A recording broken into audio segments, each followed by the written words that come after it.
hello guys. So, for today's video, welcome to my vlog. So, sa mga hindi nakakaalam, marunong po ako magluto ng ulam, ng pagkain, ganon.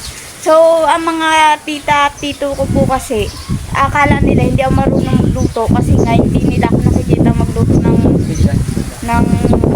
ang pagkakaalam po kasi nila hindi ako marunong magluto kasi nga hindi nila ako nakikita na nagluluto. So, ngayon, gusto ko po ipakita sa inyo guys. Ipakita ngayon sa inyo na magluluto ako ng sinigang na manok. Hirap naman.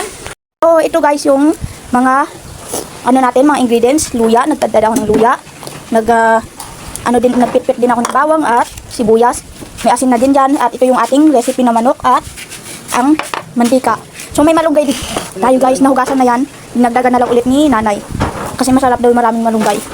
So, ayun yung lulutuin ko for today's video, ang sinigang na manok. Siyempre, ito rin. Hindi makukumpleto ang sinigang kung walang baboy. Kung walang ganito.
Okay, at luto na nga ang ating pagkain.